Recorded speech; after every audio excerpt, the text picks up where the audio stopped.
Welcome to Suman TV. నేను మీ anchor Nag. ఈరోజు మనతో పాటు శ్రీధర్ సిసి నుంచి సుధీర్ గారు ఉన్నారు. సో చాలామంది పిల్లలకి సూసైడల్ టెండెన్సీస్ అనేవి వస్తూ ఉంటాయి. పర్టిక్యులర్‌గా ఏజ్ ఫ్యాక్టర్ 20-25 సంవత్సరాల మధ్యలో ఉండేటువంటి పిల్లలకి. పేరెంట్స్ ఏమనుకుంటారంటే బయట హాస్టల్స్‌లోనూ లేదంటే ఇన్‌స్టిట్యూట్‌కి పంపించేటప్పుడు పెద్దగా అబ్జర్వ్ చేయకపోవచ్చు.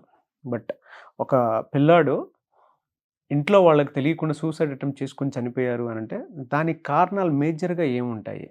అనేది ఈరోజు మనం సుధీర్ గారి మాటలోనే అడిగి తెలుసుకుందాం. నమస్తే అండి. నమస్కారం. సార్ మనం చాలా మంది స్టూడెంట్స్‌లో చూస్తూ ఉంటామండి. సడన్ డెత్, సడన్ లాస్ చూస్తూ ఉంటాము. ఏమైందిరా అంటే సూసైడ్ చేసుకొని చచ్చిపోయారని చెప్పేసి అంటూ ఉంటాం. మీ దగ్గర చాలామంది స్టూడెంట్స్ వస్తూ ఉంటారు కాబట్టి అడుగుతున్నాను. చాలా రీజన్స్‌ని ఫ్యాక్టర్స్ కిందకి చూసుంటారు కాబట్టి ఏ ఏ కారణాల చేత ఇంట్లో పేరెంట్స్‌కి కూడా తెలియకుండా చనిపోతూ ఉన్నారు? సో, ఈ ఏజ్ ఫ్యాక్టర్‌లో మనం మాట్లాడినట్లయితే, ఇప్పుడున్నటువంటి యూత్ అందరూ కూడా జాబ్స్‌కి ప్రిపేర్ అవ్వాలి అని, మంచి జాబ్ తెచ్చుకోవాలి అని, ఈ ప్రిపరేషన్‌లో ఉండి, వాళ్ళకి తెలియనటువంటిగా పేరెంట్స్‌కి చెప్పుకోలేకుండా, ఫ్రెండ్స్‌కి చెప్పుకోలేకుండా చాలా ప్రాబ్లమ్స్ వాళ్ళు ఫేస్ అవుతూ ఉంటారు. వీటిల్లో మనం అబ్జర్వ్ చేసింది ఫస్ట్ థింగ్ ఆ ఏజ్‌లో వాళ్ళకి ఫినాన్షియల్ ప్రాబ్లమ్స్. ఇంటి దగ్గర నుంచి పేరెంట్‌ని డబ్బులు అడగలేరు. అమ్మా, నాన్న కష్టపడుతున్నారు. వాళ్ళు కష్టం చేస్తూ వాళ్ళది చూసి ఆళ్ళ దగ్గర నుంచి డబ్బులు తీసుకొని వీళ్ళు ఖర్చు పెట్టాలి అనంటే వీళ్ళకి మనసొప్పట్లేదు. సో, దాంతో పాటు వీళ్ళకి ఖర్చులుంటున్నయి. వీటిలో నుంచి బయటికి రావాలి. సో, ఈ ఫైనాన్షియల్ స్ట్రెస్ ఒకటి మేజర్‌గా ఉంది. ఎందుకంటే హైదరాబాద్ లాంటి నగరాల్లో వీళ్ళుండి కోచింగులకి కానీ, హాస్టల్స్‌కి కానీ, ఎగ్జామినేషన్ ఫీజులు కట్టుకోవటానికి కానీ, ఎగ్జామ్ సెంటర్స్‌కి వెళ్ళి రావటానికి సెంటర్స్ ఒక్కొక్క దగ్గర పెట్టుకుంటా ఉంటారు. వెళ్ళి ట్రావెలింగ్ చార్జెస్ ఇట్లాంటివన్నిటిలోనూ ఫైనాన్షియల్‌గా వాళ్ళకి ట్రబుల్స్ ఉన్నాయి. దానిలో నుంచి బయటికి రాలేకపోతున్నారు. ఇది ఒక ఫ్యాక్టరు. దీంతో పాటుగా మనం అబ్జర్వ్ చేసింది ఆహ్, పేరెంటల్ ఫ్యామిలీ హిస్టరీలోనే కొన్ని ఈ ఈ కేసెస్ ఉన్నాయి.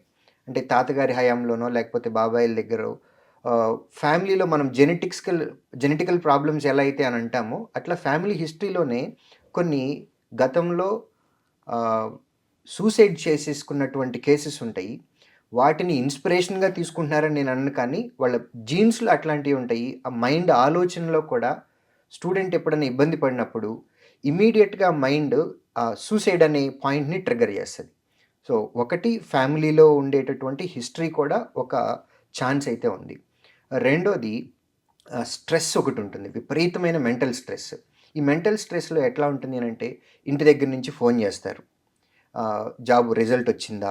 అవును సార్. అంటే మీరు చెప్పింది కూడా కరెక్టే. కొంతమందికేంటంటే ఫ్యామిలీ హిస్టరీ అనేది ఉంటుంది. వాళ్ళు ఏ రకమైనటువంటి మానసిక స్థితితోటి బాధపడుతూ ఉంటారో, ఆటోమేటిక్‌గా వీళ్ళ జీన్‌లో కూడా అది కంటిన్యూ అవుతూనే ఉంటుంది. బెస్ట్ ఎగ్జాంపుల్ మధ్యలో నేను కూడా చూసింది. ఎలా అంటే దాని మీద చాలా ఆర్టికల్స్ కూడా రావటం జరిగింది. 'బిచ్చగాడు' మూవీ హీరో. ఎగ్జాక్ట్‌లీ. ఆ! వాళ్ళ డాటర్ చనిపోయిన తర్వాత ఫ్యామిలీ హిస్టరీకి వెళితే హీరో వాళ్ళ ఫాదరు సూసైడ్ చేసుకొని చనిపోయారు. హ్యాంగ్ చేసుకొని. దాని తర్వాత మనవరాలు కూడా అలానే చనిపోయారు. అంటే ఆ ఫ్యామిలీ మొత్తానికి పలానాది ఉండే అవకాశం ఉంది అని సైకాలజిస్టులు, సైకోథెరపిస్టులు దాని మీద కొన్ని ఆర్టికల్స్ రావడం జరిగిందనమాట. పిల్లల్లో తెలియకుండానే ఎలా అనంటే మీరు ఇంట్లో పానిక్ పొద్దాక అవుతూ ఉంటే పిల్లలకు కూడా అదే పానిక్ తోటి బ్రతికే అవకాశం ఉంటుంది. మీరు ఏ విధంగా అయితే భయపడుతూ ఉంటారో పిల్లలు కూడా అలానే భయపడుతూ ఉంటారు. మీరు ఏ విధంగా అయితే బిహేవ్ చేస్తూ ఉంటారో కొంతమంది ఇన్సానిటీలోకి వెళ్ళిపోతూ ఉంటారు. చాలా ఉన్మాదంలోకి వెళ్ళిపోతూ ఉంటారు. అంటే దాన్ని ఎక్కడ అన్‌కంట్రోల్డ్‌గా. సో, పిల్లల్లో అది కూడా ఉండే అవకాశం ఉంటుంది. ఎక్కువ ఆవేశం ఉండి దేన్ని తీసుకోలేని పరిస్థితిలో ఉన్నప్పుడు వెంటనే సూసైడల్ టెండెన్సీలోకి వెళ్ళిపోయే అవకాశం మాత్రం డెఫినెట్‌గా ఉంటుంది. మీరు చెప్పింది మాత్రం నిజం సార్ అది. ఫ్యామిలీ హిస్టరీలో కూడా ఉంటుంది. యెస్. సో, ఫ్యామిలీ హిస్టరీలో ఇది మీరు చెప్పినట్లుగా జెనెటికల్‌గా, సైంటిఫికల్లీ ఇది ప్రూవ్డ్. దీంతో పాటు మనం పెరిగిన వాతావరణంలో జరుగుతున్నటువంటి ఇన్సిడెంట్స్ ఏవైతే ఉంటాయో అవి కూడా ప్రాబ్లమ్ వచ్చినప్పుడు సూసైడ్ చేసుకోవాలి అనే దానికి ప్రేరేపిస్తాయి. దీంతో పాటు సైంటిఫికల్‌గా ప్రూవ్ అయినటువంటి ఇంకొకటి ఏంటి అనంటే, మనం ఫర్ ఎగ్జాంపుల్ మనం ఇంట్లో ఉంటున్నాము. ఇంట్లో ఉన్నప్పుడు మన చుట్టూ ఉన్నటువంటి రంగు మేజర్ వైట్ కలర్‌లో గనక మనం ఉన్నట్లయితే గనక, ఆ వైట్ కలర్ కూడా సూసైడల్ టెండెన్సీస్‌ని ఇంక్రీజ్ చేస్తదని సైంటిఫికల్‌గా కూడా ప్రూవ్ అయింది. సో, సైన్స్ పరంగా కూడా మనకి సూసైడల్ టెండెన్సీస్ వస్తాయనేది ఫ్యాక్ట్ ఇక్కడ. దీంతో పాటు మెంటల్ హెల్త్ ప్రెషర్స్ అని అన్నప్పుడు పేరెంట్ ఫోన్ చేసి అడుగుతూ ఉంటారు. ఎగ్జామ్ రాశారు కదా, రిజల్ట్ వచ్చింది, ఏమైంది, పక్కన వాళ్ళకి వచ్చింది, నీకు రాలేదు, ఇట్లా కంపారిజన్స్. దీంతో పాటు వీళ్ళ ఫ్రెండ్ గ్రూప్గా చదువుకుంటూ ఉంటారు. ఒక హాస్టల్లోనో లేకపోతే ఒక రూమ్లోనో కోచింగ్ సెంటర్కి వచ్చినప్పుడు గ్రూప్ ఫామ్ అవుతుంది. గ్రూప్గా ఉన్నప్పుడు ఒక 5 గ్రూప్గా ఉన్నారు, 5గురిలో 4కి వచ్చినాయి, వీడు ఒక్కడికి రాలేదు. సో మెంటల్లీ ఆ ప్రెషర్ తీసుకోలేకపోతున్నారు. పక్కన వాళ్ళకి వచ్చినాయి, నాకు రాలేదు, కంపారిజన్. పేరెంట్స్తో పాటు మనం ఫంక్షన్స్కి ఎక్కడికన్నా వెళ్ళాము, ఇప్పుడు రోజున ఏదైనా ఫంక్షన్కి వెళ్ళాము అని అంటే ఎదుటి వాళ్ళని యంగ్ ఏజ్ టీనేజ్లో ఉండి గ్రాడ్యుయేషన్ అయిపోయి ఒక స్టూడెంట్, ఒక రిలేటివ్ ఎవరన్నా వాళ్ళకి కనపడినట్లయితే ఇమ్మీడియట్గా ఎలా ఉన్నావు అనే క్వశ్చన్ కంటే ముందు ఏం చేస్తున్నావు అనే క్వశ్చన్ వస్తుంది. సో ఈ క్వశ్చన్స్ని ఎక్కువ రిపీటెడ్గా వినటము, దానికి వీళ్ళ నోట్లో నుంచి నో అనే సమాధానం చెప్పటం. ఎందుకంటే ఇప్పుడున్న జనరేషన్కి ఫెయిల్యూర్స్ని తీసుకోవటం అనేది చాలా కష్టంగా ఉంది. In fact life is majorly full of failures. సక్సెస్లు చాలా అరుదుగా చూస్తూ ఉంటాం. మా గురువుగారు చెప్పారు, మన డే స్టార్ట్ అవటం కూడా ఫెయిల్యూర్తోనే స్టార్ట్ అవుతుంది అని. ఎలా అని అడిగితే, నువ్వు ఇంకొంచెం గంట సేపు పడుకొని ఒక గంట తర్వాత లెగుద్దాము అని అనుకుంటావు, కానీ నీకేదో పని ఉంటుంది, నువ్వు ఖచ్చితంగా లెగవాలి. సో నీ విష్ ఒకటి ఉంది, కానీ నువ్వు అది ఫుల్ఫిల్ చేయలేకుండా నీ పని కోసం నువ్వు లెగుస్తున్నావు.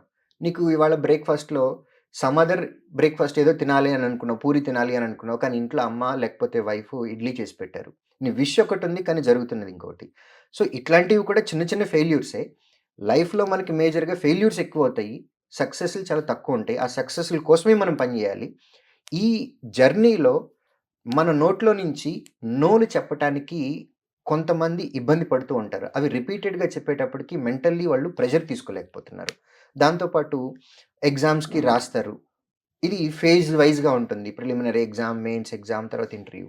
అన్నీ క్లియర్ చేసుకుంటూ వెళ్ళినట్లయితే ఒక 8 మంత్స్ తర్వాతనో 9 మంత్స్ తర్వాతనో సక్సెస్ఫుల్గా మనకి ఆఫర్ లెటర్ అనేది, జాయినింగ్ లెటర్ అనేది వస్తుంది. ఈ మధ్యలో ఎక్కడో ఒక చోట మనకి ఫెయిల్యూర్ అనేది తగిలినట్లయితే మన ఈ జాబ్ తెచ్చుకునే ప్రాసెస్లో మనం మళ్ళీ మొట్టమొదటి నుంచి ప్రయత్నం చేయాలి. ఈ క్రమంలో మనం చాలామందికి ఆన్సర్ చేయాల్సి వస్తుంది. మేజర్గా పేరెంట్స్కి చేయాల్సి వస్తుంది, బ్రదర్ అండ్ సిస్టర్స్కి చేయాల్సి వస్తుంది, ఫ్రెండ్స్కి చేయాల్సి వస్తుంది, టీచర్స్కి చేయాల్సి వస్తుంది, వీళ్ళ లవ్డ్ వన్స్ ఎవరైతే ఉన్నారో వాళ్ళకి చేయాల్సి వస్తుంది. సో ఇది ఒకటి మెంటల్ ప్రెషర్ బాగా ఎక్కువైపోయింది. దీంతోపాటు సోషల్ ఐసోలేషన్ కూడా ఈ మధ్య కాలంలో వన్ ఆఫ్ ది ఫ్యాక్టర్గా ఉంది. ఎందుకంటే మంచి కోచింగ్ కోసమనో లేకపోతే బెటర్ టీచింగ్ స్కిల్ ఉన్నటువంటి టీచర్ కోసమో లేకపోతే రకరకాల రీజన్స్ వల్ల పేరెంట్స్ని వదిలేసి, పేరెంట్స్కి దూరంగా స్టూడెంట్స్ ఇంటర్మీడియట్ హాస్టల్లో చదువుతారు, డిగ్రీ హాస్టల్లో చదువుతారు, తర్వాత ఇప్పుడు కోచింగ్ కోసమని వేరే వేరే ప్లేసెస్కి పేరెంట్స్కి దూరంగా ఉంటున్నారు. ఇక్కడికి వచ్చి హాస్టల్స్లో కానీ లేకపోతే రూమ్స్లో కానీ ఉంటున్నారు.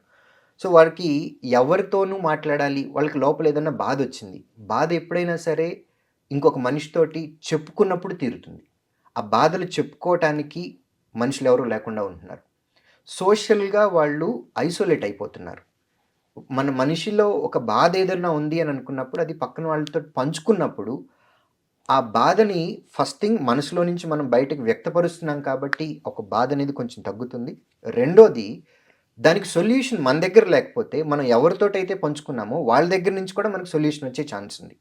సో ప్రాబ్లంలో నుంచి మనం బయటకు రావచ్చు.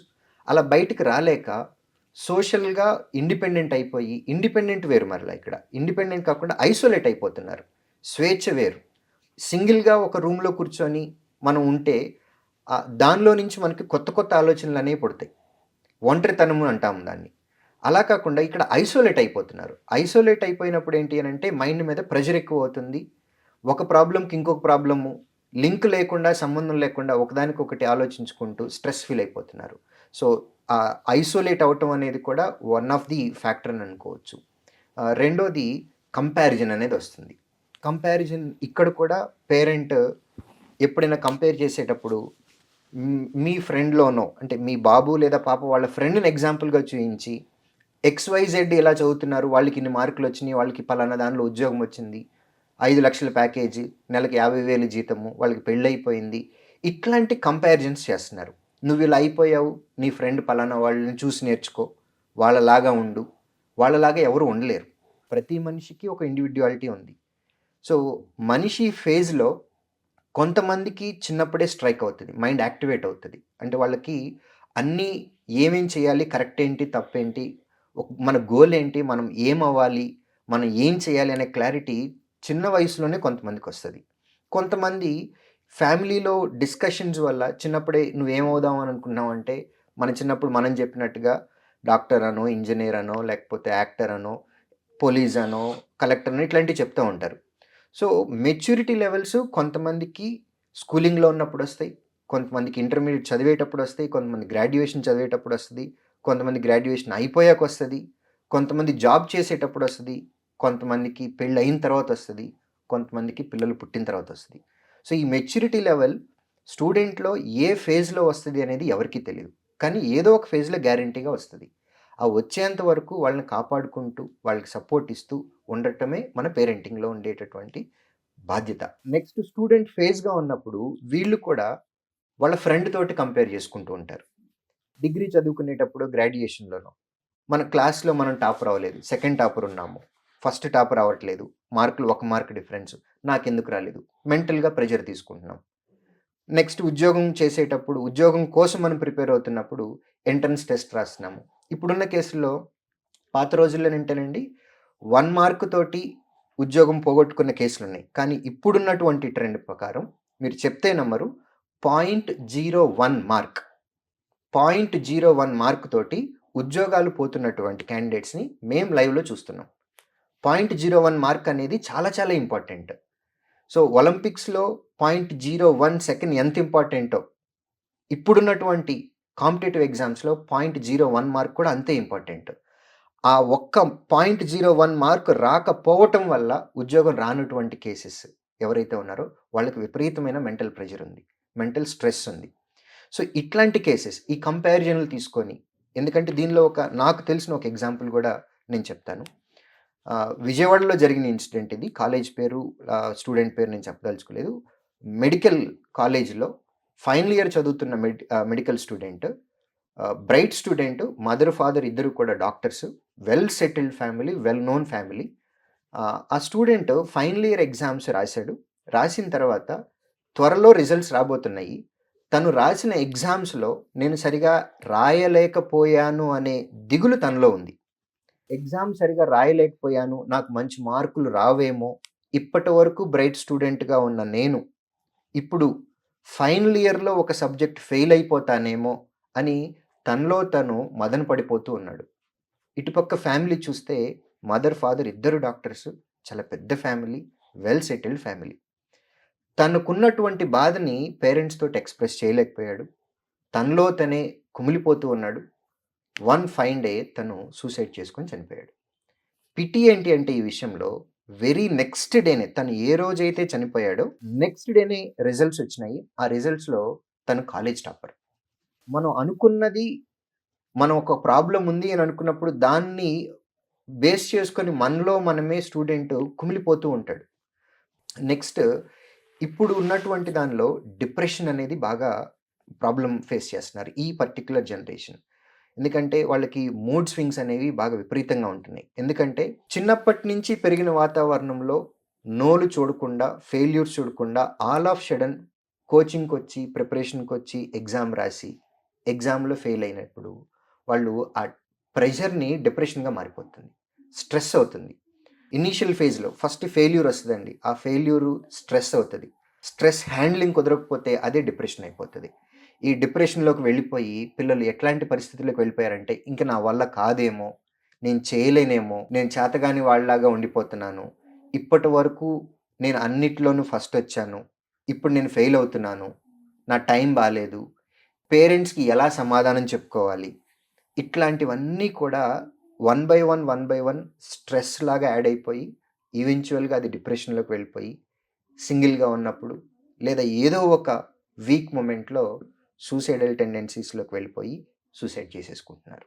ఇది one of the factor. Next యాంగ్జైటీలో మనకి ఎగ్జామ్స్ రాస్తారు, ఏదో ఒక ఫేజ్లో ఫెయిల్ అయిపోతారు. దీనిలో డిఫరెంట్ ఫ్యాక్టర్స్ కూడా ఉంటాయి. ఫర్ ఎగ్జాంపుల్, ఈ ఇయర్లో నోటిఫికేషన్స్ రావట్లేదు, ఇప్పుడు ఆల్రెడీ ఒక ఎగ్జామ్ రాశారు, ఆ ఎగ్జామ్లో వాళ్ళు ఫెయిల్ అయ్యారు. నెక్స్ట్ ఏ ఎగ్జామ్ అనేది టార్గెట్ ముందు కనపడటం లేదు. సో నెక్స్ట్ 3-4 మంత్స్ మనకి ఏ నోటిఫికేషన్స్ కనపడకపోయినప్పుడు అసలు ఈ ఇయర్ నోటిఫికేషన్స్ వస్తాయా రావా? దీనిలో నుంచి యాంగ్జైటీ క్రియేట్ అవుతుంది. దీంతో పాటు నెక్స్ట్ ఏమి దారులు కనపడినప్పుడు మనకి నెక్స్ట్ టార్గెట్ అనేది ఒకటి కనపడుతూ ఉండాలి. అది ఒక నోటిఫికేషన్ లేనప్పుడు ఇంకొక నోటిఫికేషన్ రూపంగానో, లేకపోతే ఏజ్ ఫ్యాక్టర్, ఏజ్ అయిపోతుంది, ఇంట్లో వాళ్ళు ప్రెషర్స్ ఉన్నాయి, నాకు ఏజ్ సరిపోవడం లేదు, ఇంకా నాకు టైం లేదు, నోటిఫికేషన్స్ లేవు, ఎగ్జామ్ రాస్తున్నాను, ఎగ్జామ్లో రిజల్ట్ ఎలా వస్తుంది అనేది దాని మీద కూడా వరి అవుతూ ఉంటారు. సో నెక్స్ట్ మనకి సపోర్ట్ ఏమీ దొరకనప్పుడు మన బాధ హోప్లెస్నెస్ అయిపోతారు. హోప్లెస్నెస్ అయిపోతారు. ఇట్లాంటి కేసులో ఉన్నప్పుడు కూడా స్టూడెంట్కి సూసైడ్ చేసుకుందాము అనే ఫ్యాక్టర్ అనేది ఒకటి ట్రిగ్గర్ అవుతుంది. Yes. నెక్స్ట్ డ్రగ్స్కి అలవాటు పడటము, సిగరెట్లు తాగటము, మందుకు అలవాటు పడటము, వీటిల్లో నుంచి కూడా ఒక పర్టిక్యులర్ తెలియని తనంలో ఒక ఒక మత్తులోకి వెళ్ళిపోతారు. ఎందుకంటే ఇప్పుడు డ్రగ్స్ కానివ్వండి, ఆల్కహాల్ కానివ్వండి, మనిషి అది తీసుకున్న తర్వాత తను ఏం ఆలోచిస్తున్నాడు, తను ఏం చేస్తున్నాడు అనే తెలియని స్టేట్లో ఉంటాడు. అలాంటి అన్కంట్రోల్డ్, ఎగ్జాక్ట్లీ. సో ఈ అన్కంట్రోల్డ్ స్టేట్లోకి వెళ్ళినప్పుడు గతంలో తనకు జరిగినటువంటి అవమానాలు కానివ్వండి, బాధలు కానివ్వండి, ఫెయిల్యూర్స్ కానివ్వండి, ఇవన్నీ గుర్తుకొస్తాయి. గుర్తుకొచ్చి తను ఏం చేస్తున్నాడో ఆ టైంలో తెలియకుండా ఆ టైంలో కూడా సూసైడ్ చేసుకుంటున్నాడు. నెక్స్ట్ చైల్డ్ అబ్యూజెస్ దగ్గర నుండి గతంలో జరిగినటువంటి ఇన్సిడెంట్స్, అది పేరెంట్ దగ్గర నుంచి అవ్వచ్చు, లేకపోతే ఫ్రెండ్స్ దగ్గర నుంచి అవ్వచ్చు, లేదంటే ఆ ఏజ్లో జనరల్గా వాళ్ళకు ఉండేది లవ్ అఫైర్స్. ఆ లవ్ అఫైర్స్లో కూడా నువ్వు అలా నువ్వు ఇలా అని అనుకునే మాటల వల్ల కానివ్వచ్చు, లేదా బాగా నమ్మినటువంటి ఫ్రెండ్ ఒకళ్ళు ఉంటారు, వాళ్ళకి మాట మాట వచ్చి ఫ్రెండ్షిప్ విడిపోయే స్థాయికి వస్తుంది. ఈ కేసుకి వచ్చినప్పుడు ఇట్లా అబ్యూజ్ చేసుకున్నప్పుడు కూడా తెలియని తనంలో ఒక కోపం వచ్చేస్తుంది, క్షణికావేశంలో కూర్చొని మాట్లాడుకుంటే సరిపోతుంది అని అనుకునేటటువంటి ఇన్సిడెంట్స్లో కూడా ఆ క్షణికావేశంలో సూసైడ్లకు కూడా వెళ్ళిపోతున్నారు. ఈ ఏజ్లో ఉన్నటువంటి స్టూడెంట్స్ జనరల్గా ఈజీ మనీకి అలవాటు పడాలి అని అనుకునే మనస్తత్వం పక్క వాళ్ళ దగ్గర నుంచి మనం ఇన్స్పైర్ అయ్యి తెలియకుండా ఈ బెట్టింగ్స్లో పెట్టేస్తూ ఉన్నారు. అది ఆన్లైన్ గేమ్స్ బెట్టింగ్స్ కావచ్చు, లేదంటే ఐపీఎల్ బెట్టింగ్స్ అని, క్రికెట్ బెట్టింగ్స్ అని, ఇట్లా ఆన్లైన్లో బెట్టింగ్స్ పెట్టేస్తున్నారు. బెట్టింగ్స్ పెట్టేటప్పుడు వాళ్ళ దగ్గర డబ్బు లేకపోయినా సరే పక్కన వాళ్ళ దగ్గర అప్పు తీసుకొని అది ఇంట్లో వాళ్ళకి చెప్పలేక ఆ బెట్టింగ్స్లో డబ్బులు పోగొట్టుకొని ఈ ప్రెజర్స్ వల్ల ఏం చేయాలో తెలియని సిచ్యువేషన్ వల్ల కూడా స్టూడెంట్స్ కొంతమంది సూసైడ్ చేసుకుందాము అనే ఈ టెండెన్సీలో కూడా వెళ్ళిపోతున్నారు. దాంతోపాటు పేరెంట్స్ స్టూడెంట్ మీద ప్రెషర్ పెడుతున్నారు. అది జాబ్ గురించి అవ్వచ్చు, జాబ్ వచ్చిన తర్వాత మ్యారేజ్ చేయాలి అని. ఆడపిల్లలకైతే టైం బౌండ్ తోటి మరీ చెప్తున్నారు. 6 months టైం ఇస్తాము, 1 year టైం ఇస్తాము, వెళ్ళి ప్రిపేర్ అవ్వు, జాబ్ తెచ్చుకో, వచ్చినా రాకపోయినా ఆ టైం తర్వాత మ్యారేజ్ చేసేస్తాము. మగపిల్లలకు కూడా అంతే, ఉద్యోగం లేకపోతే నీకు పెళ్ళి కాదు, ఇంకా ఎప్పుడు పెళ్లి చేయాలి, నీ వెనక వేరే వాళ్ళు ఉన్నారు, తమ్ముడు ఉన్నాడు, చెల్లుంది. ఇట్లా జాబ్ గురించి, మ్యారేజ్ గురించి స్టూడెంట్ మీద పేరెంట్స్ సైడ్ నుంచి ప్రెషర్ ఉంది. ఈ ప్రెషర్లో కూడా వాళ్ళది ప్రతి నిమిషం వాళ్ళకి అవే గుర్తొస్తూ ఉంటాయి, అవి వాళ్ళని వెంటాడుతూ ఉన్నాయి. సో ఈ ప్రెషర్స్ ఉండటం వల్ల కూడా కొంతమంది స్టూడెంట్స్కి ఈ సూసైడల్ ఫ్యాక్టర్స్ అనేవి క్రియేట్ అవుతూ ఉన్నాయి వాళ్ళ మైండ్లో. ఎలా సార్ మరి వీటి నుంచి బయటపడాలి అని అంటే అసలు ఏం చేయాలి? ఇప్పుడు వరకు మనం మాట్లాడుకున్నవన్నీ సూసైడల్ రీజన్స్ ఇవన్నీ. వీటిలో నుంచి బయటపడాలి అని అంటే ఏం చేస్తే బాగుంటుంది అనేది నెక్స్ట్ పార్ట్లో చూద్దాం. కామెంట్ సెక్షన్లో పార్ట్ 2 గురించి మాట్లాడుకుందాం. సో పార్ట్ 2 ఎవరికైనా కావాలి అని అడిగితే దానికి సొల్యూషన్స్ మీరు పార్ట్ 2 వీడియోలో చెప్తారు. ఖచ్చితంగా మాట్లాడుకుందాం. సో మీకు ఎవరికన్నా అంటే ఈ రీజన్స్ తోటి మీ పిల్లలు మీకు తెలియకుండా, కొంతమంది ఇళ్ళల్లో తెలియకుండానే ఒక లెటర్ రాసో, లేదంటే సంబంధం లేకుండానో, లేదా ఆన్లైన్లో ఎక్కడో మోసాలు జరుగు మీకు చెప్పలేకను, లేదా లవ్ ఎఫెక్ట్ వల్ల దీంతో కారణాలతో, అంటే ఇప్పుడు సుధీర్ సార్ చెప్పినటువంటి కారణాలు ఏవైతే ఉన్నాయో ఆ కారణాల్లోనే ఒకటి డెఫినెట్గా ఉంటుంది.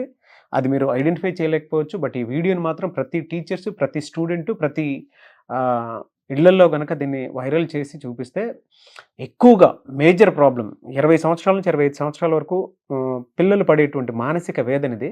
సో ప్రతి ఒక్కరూ తెలుసుకోండి, ఎందుకు చనిపోతున్నారు, ఆ టెండెన్సీలోకి ఎందుకు వెళ్ళిపోతున్నారు, ఒక్కసారి దాంట్లోకి వెళ్ళిపోయినా కూడా సూసైడ్ ఎందుకు చేసుకుంటున్నారు అనేటువంటి కారణాలు ఈ వీడియో త్రూ తెలుస్తుంది. కారణాలు ఇవి. దాని నుంచి ఎలా బయటపడాలి అని అంటే మీకు కనుక పార్ట్ 2 కావాలంటే కింద కామెంట్ బాక్స్లో పోస్ట్ చేయండి, మాకు ఇది కావాలి పార్ట్ 2, దీనికి డెఫినెట్గా సొల్యూషన్ కావాలి, పిల్లల్ని ఎలా పెంచాలి, ఎలా బయటికి తీసుకురావాలి అనేటువంటి ఆలోచన కనుక మీకు ఉంటే పేరెంట్స్ అయినా టీచర్స్ అయినా సరే పార్ట్ 2 కావాలని కింద కామెంట్ బాక్స్లో మాత్రం డెఫినెట్గా పోస్ట్ చేయండి. నేను సుధీర్ సార్తో మాత్రం మాట్లాడి చేస్తాను. ఎలా సార్ అంటే ఇన్ని రీజన్స్ మీరు ఎలా రీసెర్చ్ చేసి తెలుసుకోగలిగారు? ఇప్పుడు నేను చెప్పిన రీజన్స్ అన్నీ కూడా పర్సనల్ ఎక్స్‌పీరియన్స్‌లో నుంచి వచ్చినాయనండి. ఎందుకంటే మనం రోజు స్టూడెంట్స్ తోటే ఉంటాము. ఉదయం నుంచి సాయంత్రం దాకా. వీళ్ళతోటి మాట్లాడుతూ ఉన్నప్పుడు నేనొక్కడినే కాదు, నా టీమ్ మొత్తం శ్రీధర్ సీసీలో ఉన్న టీమ్ అంతా కూడా ఫ్రెండ్లీగా ఉంటారు. స్టూడెంట్స్ తోటి డిస్కస్ చేస్తూ ఉంటారు. వాళ్ళకేదైనా ప్రాబ్లమ్స్ వచ్చినప్పుడు ఆ ప్రాబ్లమ్స్‌లోంచి వాళ్ళని ఎలా బయటికి తీసుకురావాలి అనే మెంటల్ సపోర్టు, వాళ్ళకి ఎప్పటికప్పుడు ఎంకరేజ్‌మెంటు, అవసరమైతే పేరెంట్స్ తోటి కూడా మాట్లాడి వాళ్ళతోటి కౌన్సెలింగ్ ఇప్పించడము. ఇలాంటివన్నీ కూడా మేము చేస్తున్నాం కాబట్టే, అందులో నుంచి వచ్చినటువంటి ఎగ్జాంపుల్స్‌నే నేనిక్కడ మీతోటి డిస్కస్ చేయడం జరిగింది. ఓహ్! మీ స్టూడెంట్స్‌కి అసెస్‌మెంట్ అవి ఇచ్చి మీరు ప్రాపర్ గైడెన్స్ ఆ ఎన్వైరన్మెంట్‌ని అక్కడ క్రియేట్ చేస్తున్నారు. ఖచ్చితంగా వాళ్ళతోటి రెగ్యులర్‌గా మాట్లాడుతూ ఉంటాము. అన్‌యూజువల్ బిహేవియర్ ఏదన్నా ఉన్నప్పుడు పిల్లలతోటి మాట్లాడి వాళ్ళకున్న ప్రాబ్లమ్ ఏంటో తెలుసుకొని, మాకు తోచినంత వరకు మేము చేయగలిగినవి మేము చేసేస్తూ, మేము సరిపోము అని అనుకున్నప్పుడు పేరెంట్స్ తోటి మాట్లాడించటము, లేదా ఇంకా ఎక్స్‌పర్ట్స్ తోటి ఎవరితోన్నా మాట్లాడించటము, ఈ హెల్ప్ చేస్తున్నాము. వాళ్ళల్లో ఉండేటటువంటి కేసెస్ ఏవైతే వచ్చినాయో అవి మాత్రమే నేనిక్కడ మీకు డిస్కస్ చేయడం జరిగింది. అందుకే ఈ రోజుకి శ్రీధర్ సీసీ అనేది కోచింగ్ సెంటర్లలో ది బెస్ట్‌గా ఉంటుంది. ఎందుకంటే అంటే ఎక్కడి నుంచి ఉన్నా సరే ఆన్‌లైన్ సర్వీసెస్ ఇస్తూ ఉంటుంది. ఒక ఎన్వైర్న్మెంట్ అయితే మీకు డెఫినెట్‌గా కనిపిస్తూ ఉంటుంది. కొంతమంది పిల్లలు హాస్టల్‌లోనే సూసైడ్ చేసుకొని చనిపోతూ ఉంటారు. సో దానికి కూడా రీజన్స్ ఏంటి? ఏ విధంగా ఉన్నాయి? అవన్నీ కనుక్కొని పేరెంట్స్‌ని ఎంక్వైరీ చేయించి ఇలా జరుగుతుందని చెప్పి కౌన్సెలింగ్ ఇప్పించి ప్రొఫెషనల్స్ తోటి మాట్లాడించి వాళ్ళల్లో ఉండేటువంటి కాన్ఫిడెన్స్‌ని బిల్డ్ చేసి బయటికి తీసుకురావడం జరుగుతుంది. సో మీరు గనక మీ స్టూడెంట్స్‌ని ఒక్కసారి ఆ కోచింగ్ ఇన్‌స్టిట్యూట్‌లోకి జాయిన్ చేయించాలి అనుకునేటువంటి వాళ్ళైనా సరే మీరు డైరెక్ట్‌గా స్క్రీన్ మీద కనిపిస్తున్న నంబర్‌కి సంప్రదించవచ్చు. లేదంటే శ్రీధర్ సీసీ ఇన్‌స్టిట్యూట్ కన్నా సరే మీరు డైరెక్ట్‌గా వెళ్ళొచ్చు. మీ స్టూడెంట్ అసెస్మెంట్ కోసం, కెరియర్ గైడెన్స్ కోసం అయినా సరే మీరు అక్కడికి వెళ్ళొచ్చు. అప్రోచ్ అవ్వచ్చు కదా సార్ మిమ్మల్ని? డెఫినెట్‌గా అప్రోచ్ అవ్వచ్చు. యెస్. ఎనీవేస్ థ్యాంక్ యూ అండి. Thank you so much Sudheer garu. Thank you very much Nagaraj.